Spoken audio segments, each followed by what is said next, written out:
Have you ever set up a bunch of dominoes, then knocked them down and watched them fall? Princess Spike is pretty much like that. The episode begins with the 4 princesses of the Friend Apocalypse debuting a new gemstone statue.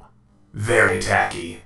That commemorates the Grand Equestria Pony Summit. Too bad Twi's about to drop from lack of sleep. So Her Majesty Cadence, Princess of Love, orders Spike to see to it that Twi gets her beauty sleep.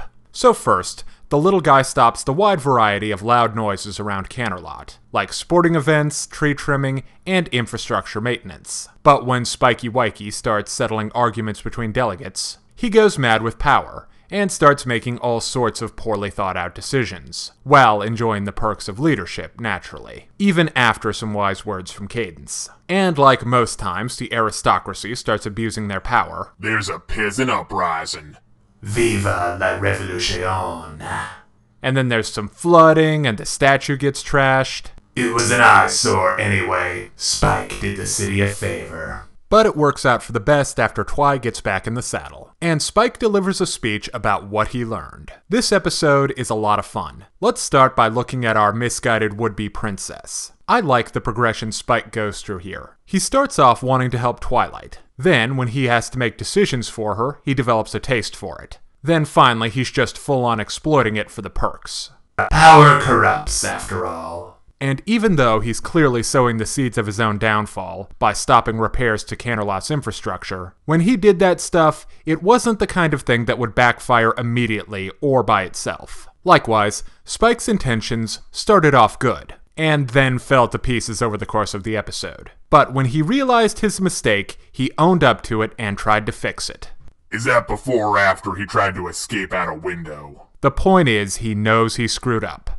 Moving on, Cadence is cool as hell in Princess Spike. First off, she realizes that Spike is starting to get out of control, and she tries to help out in a nice way, but she's not just gonna let him go off a cliff either. The pretty princess is a day late and $1 short on that.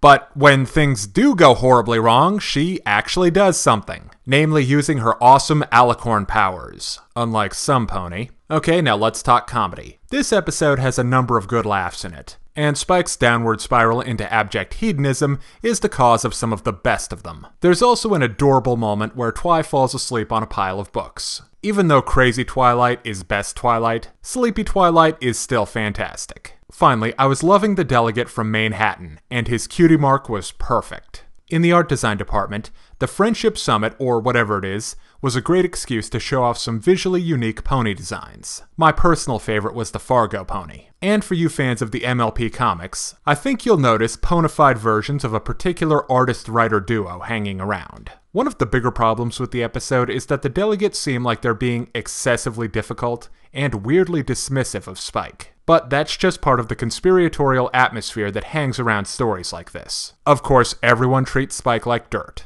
And of course, every decision Spiky Wikey makes will ultimately bite him right in the scaly. I was gonna say come back to haunt him. And no one asks any follow-up questions. Except Cadence. And unfortunately, that can make it all feel sort of trite. Okay, now it's time to break down the good and the bad in My Little Pony, Princess Spike. On the good side, Spike the First is a well-meaning, but ultimately laughably bad ruler. Cadence is the voice of common sense, and takes an active role in problem-solving. The episode is funny and has neat art direction. On the downside, the whole episode is a leaning tower of convenience, held together with the all-purpose plot insulation of, well, nobody asked. But if you can get past that, you'll enjoy this episode. So I give My Little Pony Princess Spike a 3.5 out of 5. Now be sure and come back next time for my review of My Little Pony Party Pooped.